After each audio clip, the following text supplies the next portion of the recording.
Hello, welcome back to my channel. My name is Zoe. In today's video I want to plan my TBR for April with you. A different background today and it's chaotic, but that's how life is. I honestly just too lazy to go to the different room and pick up my big stative and put everything up to be in front of my bookshelf, so it's a bit messy in here, and we need to live with that now. I have an insane TBR for April, but I'm definitely sure I will not get to every book. At least for almost every book I have the audiobook for, which is something great. I love audiobooks. I listen to them mostly than actually reading an ebook or a physical book. And I think I start with the books that I'm currently reading, and I will take over to April. It's today, I think it's the 30th of March. I will not finish any of these books in the next 24 hours and you will see in a moment why I will not finish them. Let's start with the books that I read at the moment the longest now, and this is not exactly that book. I'm currently reading that book, but last year I bought the Kindle 4-in-1 bundle of all the Arcota books, except for Colors of Our Flames. It's not in the bundle. You can get for the Kindle, but I'm currently reading or listening to A Code of Mr. Fury, which is the second book in the series. I actually listen to the audiobook at the moment and also the dramatized full cast version of it, which is, by the way, fantastic. And if you don't know the Arcota books, do you live on a rock? But I tell you what's going on. We have in this world Feyre. She's a human, so it's not happening in this book anymore, but Arcota, the first one. She's a human and she helps her sisters and her father to live because she's hunting. She hunts for food, and one day she kills a deer, and apparently it was a fae, so she got kidnapped to the spring court of the faes to Tamlin, and now she is there, and there's obviously something going on, and there's a curse on this whole fae world, and she needs to break the curse. So this is the first book story. If you know Sarah J. Maas books, you will know but everything what happens in the first book is not necessary for the second book anymore, because actually in the second book it's not a totally different story, but there's a lot of going on, and I'm currently listening to that. And by the way, the full casted dramatized version is amazing. So the next book that I started reading again is We Hunt the Flame by Hafsa Faisal, and if you follow this channel, you will know that I DNF'd the book last year, around in the summer, August, September. I DNF'd this, and for stupid reason, because I was an ignorant prick, and I was on a little bit of a reading slump and just wanted to have quick reads, and I was annoyed by it, that there are different words in it. I need to go to the glossar, which is something stupid.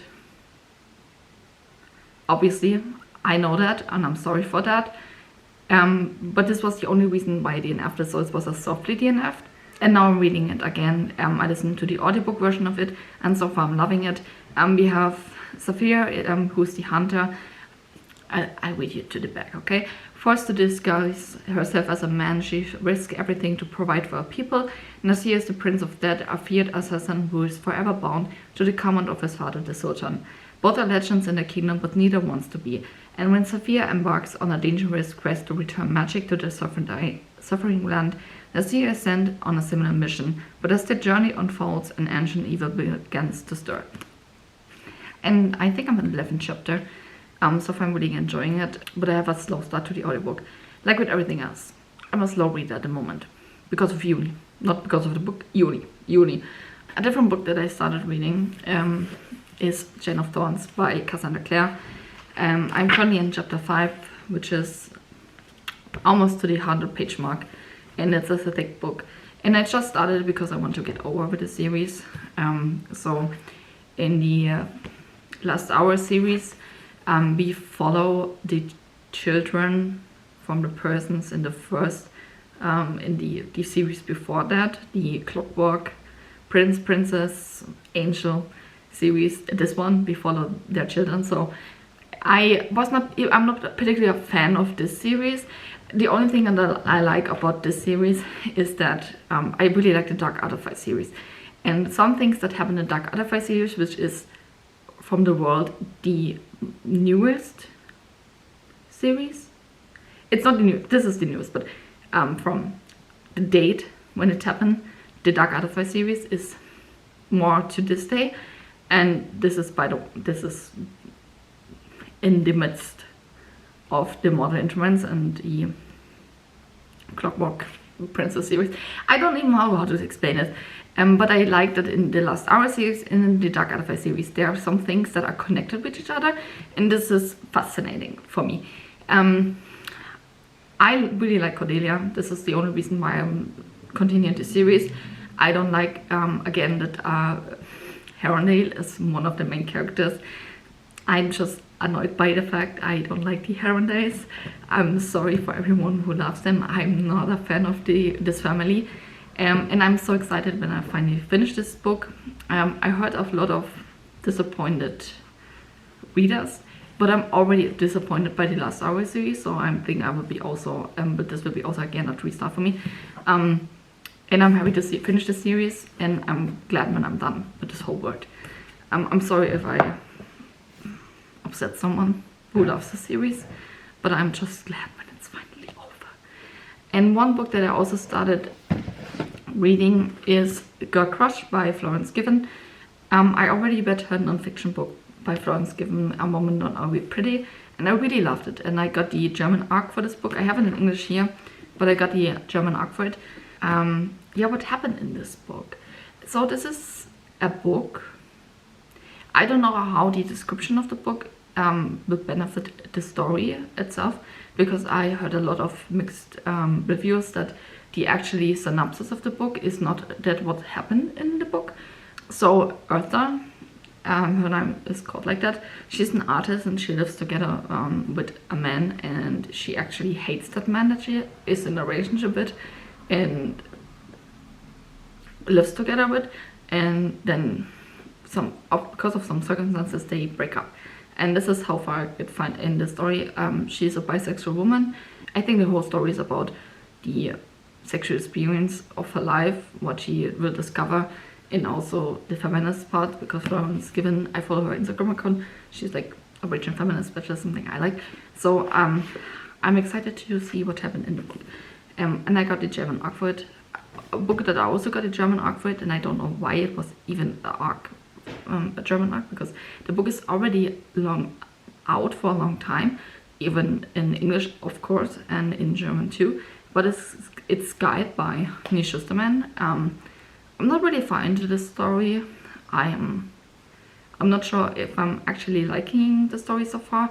I'm really in the beginning, like when the whole world gets explained, that like this is a dystopian world, sci-fi world, where where humans the scientists manage to solve all the human problems, all the human diseases that they can have. So the humans live actually, they're immortal almost. They live an extremely long life and can reset themselves to live even longer. And they're this guide who are like almost like gods, who kills people so the population don't get overflown, and because it's the only way how people can die is because of this guide. And yeah, so far I'm so far into this, and I'm actually realizing that I'm already 5 books in, and this is just the books I'm currently reading. But let's go to the book club picks for the next month, for April. So let's start first. I tell you what the book club picks are, and when I even read them or want to read them. But for Matt's Patreon, the April book club pick is How to Sell a Hunting House by Grady Hendrix. Was this his name? And I decided to not read this because I'm already not a thriller fan, and I'm not sure if I even want to read a fantasy, sci-fi, horror book. Like this is a comic. I really don't read horror or thriller, so I will not be reading this because I'm not sure if I even will give this a fair chance if I start reading this. But one book that I want to read, and I didn't even start it yet, is the La Fantasma Book Club pick. I finally have it here. This is A Day of Fallen Night by Samantha Shannon, and I'm so excited to read this book. This is the prequel to The Prior of the Orange Tree, and I got the exclusive edition from Waterstones. This has a bonus chapter in it. This book is fucking huge. But I read you the synopsis, okay? Tunuva Madam is a sister of the Prior. For 50 years she has trained to slay your enemies. worms, but none have appeared since the Nameless One, and the younger generation is starting to question the Priory's purpose. To the north, in the Queendom of Innis, Sabran the Ambitious has married the new king of Hot, narrowly saving both realms from ruin. Their daughter Glorian traces in the shadow exactly where she wants to be. The dragons of the east have slept for centuries. Dumai has spent her life in a Kinese mountain temple trying to wake the gods from their long slumber. Now someone from her mother's pastures are coming to upend her fate. When the dread mound erupts, bringing within an age of terror and violence, this woman must find the strength to protect humankind from a devastating threat. I got the audiobook for it, so I'm excited to read that. I'm actually excited. I just can't pronounce it. So this was for the La Fantasma Book Club. For Isabella's Throne of Pages Book Club, it's Daughter of the Moon Goddess. I have this book here now for a long time, and I own this book when it was already, I think, for 2 other book clubs that I was in, and now I'm no longer in these book clubs. They were already picks, and I never read the book. So I give this another. It's not that I even don't want to read this. I mean, I put this on my wish list, so I bought it from my wish list, and I have it here, and I heard great things about this, and I will definitely, I'm sure this book will be great. I'm just not interested in the moment, but I will put this in on the April list and see if I get to this book, okay? So, again, the synopsis, because I don't know what's going on. There are many legends about my mother. Raised on the moon, Shingin was unaware she was being hidden from the Celestial Emperor, who was excited her mother for stealing the elixir of immortality. But when her magic flares and Xing's existence is discovered, she is forced to flee her home, leaving her mother behind. Alone, powerless and afraid, she makes her way to the Celestial Kingdom, a land of wonder and secrets. In disguise, she trains alongside the Emperor's son, mastering archery and magic, despite the passion that flames between them. To rescue her mother, she embarks on a quest confronting legendary creatures and vicious enemies. But when forbidden magic threatens the kingdom, she must challenge the ruthless emperor, leaving her torn between losing all she loves or plunging the realm into chaos. And this was inspired by the legend of Shang-Yi, the moon goddess. This captivating they weaves Chinese mythology. Oh my god, mythology into a sweeping adventure of love, family, images, and magic. Okay, today is a little slow day. Yeah, I will put this in this. I also have the audiobook for it, which is something great. And then for Lucy's book club, why I haven't read this yet, we have Clara and the Sun. This was already on in March, TBR. If you watched it, you will recognize a few books. And I finally have the book here, and I didn't start it yet, but it's also for March. April was the book club pick, so I'm fine. I think the live show will be on May. And also again, synopsis time. From her place in the store, Clara, an artificial friend. I can't even pronounce anything today. With outstanding observational qualities, watches carefully the behavior of those who will come in to browse. and of those who pass in the street outside. She remains hopeful a customer will soon choose her, but when the possibility emerges that her circumstances may change forever, Clara is warned not to invest too much in the promises of the humans. I hope for something. Okay, this is a white guess. This is like the book is with a KYIE robot kind of thing, and I know that for a fact that you only see her perspective, so there's something randomly going on, and because she should not trust the humans, and you will only see her perspective, so you don't know actually what's going on if it's behind the scenes. And I hope for something. I played a game Detroit Become Human. I don't know if you know this game, but it's also about android. Android is the word that I use search for. It's not an android in the book. There's a different word for it. But there's also androids in this one. Detroit Become Human. We will become human and have feelings. So I hope for something similar. We will see. We will see. For my own book club. That sounds like I own it just for myself.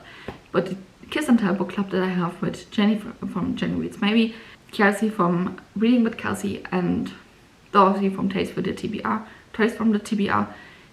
We are reading Wedding Crusher. And what's going on? I read you the synopsis.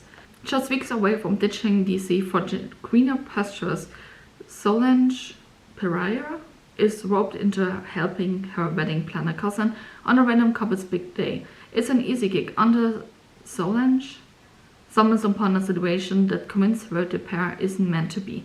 What's a true blue romantics to do? Crash the wedding, of course, and ensure the unsuspecting groom doesn't make the biggest mistake of his life. Dean Chapman had his future all mapped out. He was about to check off, start a family, and on track to make a partner when his modern-day marriage of convenience went up in smoke. Then he learns he might not land an assignment that could be his ticket to a promotion unless he has a significant other. In a moment of panic, Dean claims to be in love with a woman who crashed his wedding. Oops. Now Dean has a whole new item on his to-do list. Beck's longing to be his pretended girlfriend. Solange feels a tiny bit bad about ruining Dean's wedding, so she agrees to play along. Yet, as they fake date their way around town, what started as a performance for Dean's colleagues turns into a connection that neither he nor Solange can deny. Their entire romance is a sham. There is no way these polar opposites could fall in love for real, right? I don't know why I just read this to you so weirdly, but you will definitely know that they end up together. Because it's a romance book, so I'm sorry if I spoiled you the ending. I didn't read the book yet, but wild guess that they end up together. I mean, these are two main characters. I don't think that he will go back to the other fake marriage that he wanted to do. So, in the last book, you will be shocked. You're like, what last book? Sorry, you have already so much books on the list. What do you even want to add to the list? Words of Radiance by Brandon Sanderson. Actually, fun story. I was in the midst when I downloaded the A Day of Fall Night audiobook. I decided to download also the Brandon Sanderson book that I need to read audiobook, and my stupid ass downloaded Oathbringer, and I also laid it here, and I was like, I didn't realize until the moment I wanted to start the audiobook that I downloaded the third book, not the second book, and I still need to read Words of Radiance. Yeah, so I'm back at Words of Radiance, but I mean I have the Oathbringer audiobook also, so when I'm finally done with that, or even start this one, I already have the third book, so perfect for me. Yeah. I don't even want to say. I have this on my TBR since a year and I haven't started it. I will know for a fact that when I finally start this book, I will love it and I'll read everything and I will probably give this a 5 stars. But so far, it's still on my TBR. And this was the last book. I know I should tell you the synopsis from The Way of Kings, the first book, but do we really want to listen to again how I try to tell you the synopsis of a book? I'm horrible at it. I think we should leave it here. So this was everything. I will link everything in the description down below. Also the book clubs if you want to join. Especially the Kiss and Tell book club, because hi! It's lovely there. And yeah, I hope you had a great time watching this vlog and didn't mind the background. Maybe next time I will do my original background again. Because this looks horrible. But I'm lazy these days. So yeah. I wish you all a happy day, happy week whenever you watch this, and I will see you in my next video. Bye!